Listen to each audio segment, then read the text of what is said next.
Welcome to the Alchemist Circle. I'm Alan McPhee. Today, our topic is magical transmutation.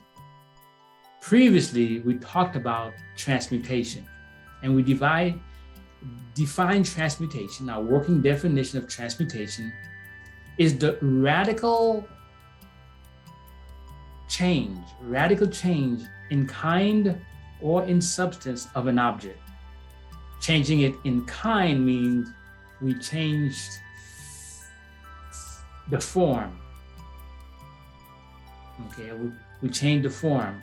We went from the caterpillar to a butterfly. A change in substance will mean we change the material of which it is made. Generally, we have to look at something like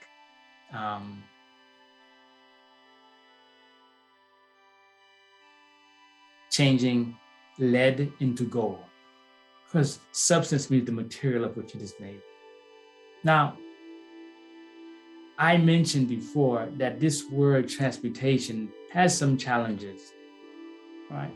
It invokes in many people, especially when you say alchemy, it invokes in many people the idea of magic. And magic is a concept in itself to which we must spend some time to discuss, perhaps sometime in the future. But right now, I want to look at magical transmutation. But the first thing we should look at is chemical transmutation. Traditionally, the alchemists were known as chemists. Alchemist, chemist, same root name. And the idea that the alchemists had is that in order to change base metal into gold, what they would do was to create an active agent, this reddish orange agent. And they would take their base metal and put it inside this chemical mixture.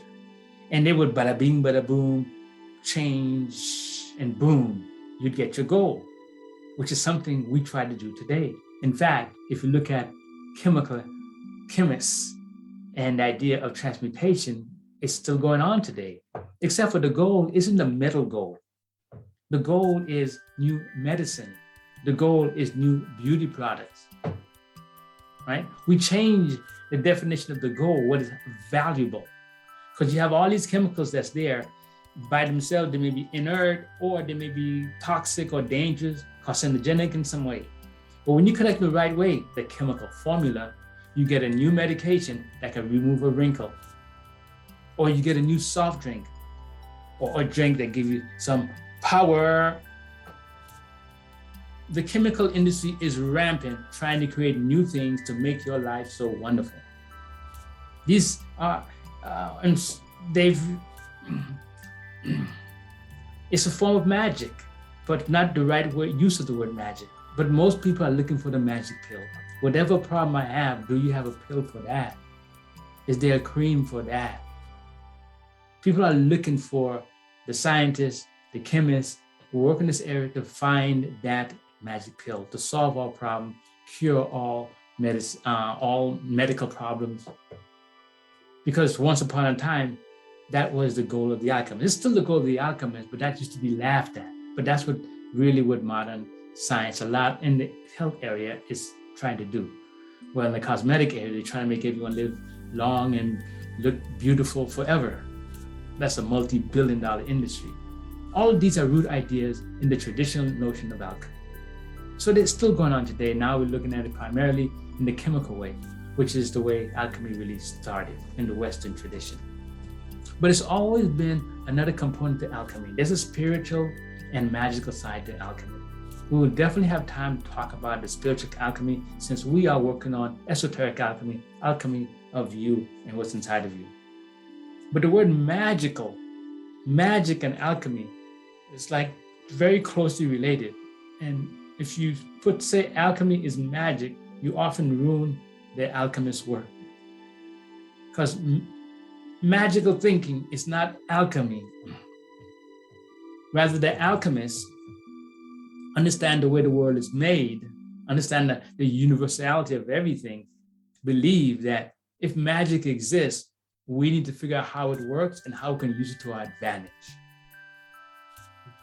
Remember what alchemists do? They study the world And they study with the intention of using those systems to their advantage. So if someone claims they have magical powers, the alchemists say, yeah, if you live in this world, whatever you want to call it, if you live in this physical world and you do something magical, you want to call it, the alchemists think if you can do it, then there's an explanation. There's a mechanical explanation, and we're going to figure it out. And then we can use that to our advantage. Now, that's the real alchemist thinking. The alchemists and the scientists are very much closely related, except for the scientist is using more external processes, the experimental method, whereas the alchemist is more of a mystic. But at the end of the day, they want verification, they want repeatability, and they want to see the result. So let's focus now on this idea of magical transmutation. Magical transmutation is the belief that the mind can cause radical changes of kind or substance in an object. That is, magical transmutation is the idea that the mind can cause the transmutation rather than doing it through the chemical mechanism or chemical processes or some other kind of mechanism. In other words, in this form of transmutation, let's call this person the magician. The magician is able to say, you have lead here. Here it is. Now it's gold. Oh, look at that caterpillar walking. I wave my hand, and now the cat is now a butterfly flying away. There are many things to be said here, right?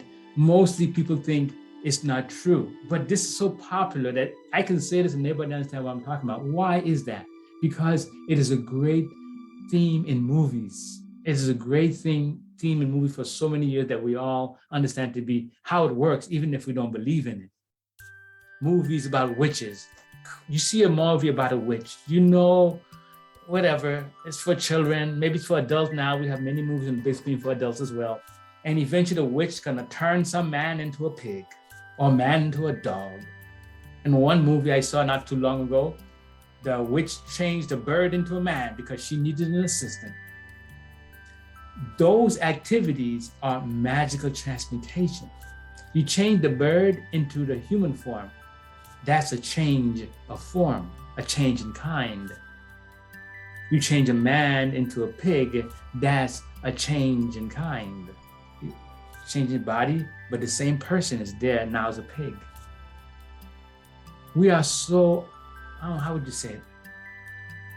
We're so inundated with these ideas that they're part of our thinking.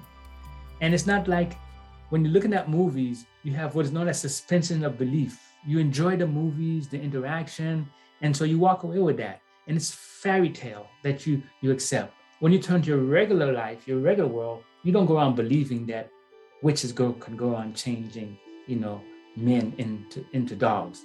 I hope not, all right? But the idea is there.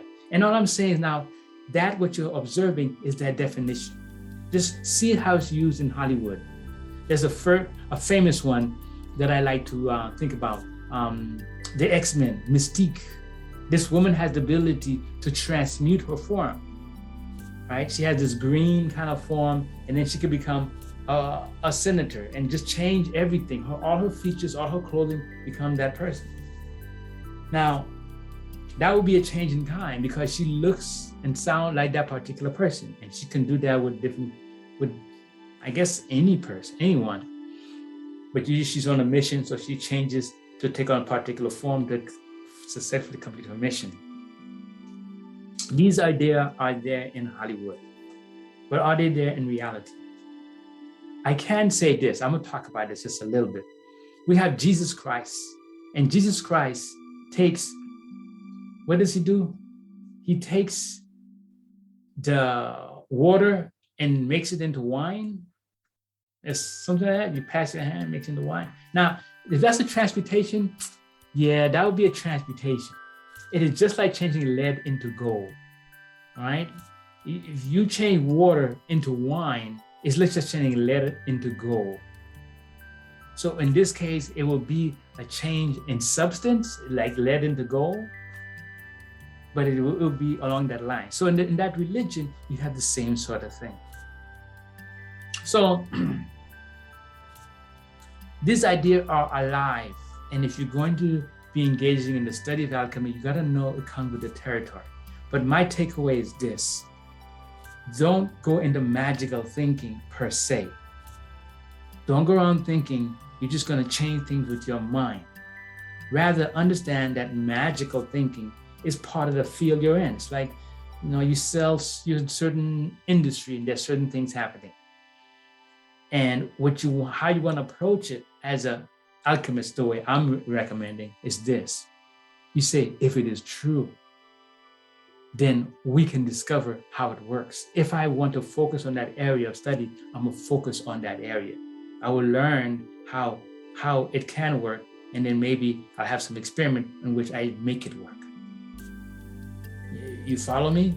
So, because what happens if you believe totally in magical thinking, you're unable to do alchemy, because you're going to sit here and imagine yourself becoming healthy, because I'm in the alchemy for health.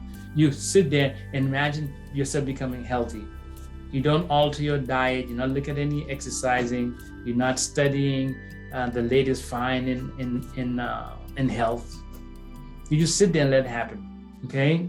You're in a bad relationship. You want to transform that, not transmute it. You want to transform that relationship. You engage in magical thinking. I just think it's going to be okay. You're not going to do it like an alchemist. You're not going to study the nature of relationship and how they work and how they don't work, and eventually get an aha moment. You see what you could do in your own relationship.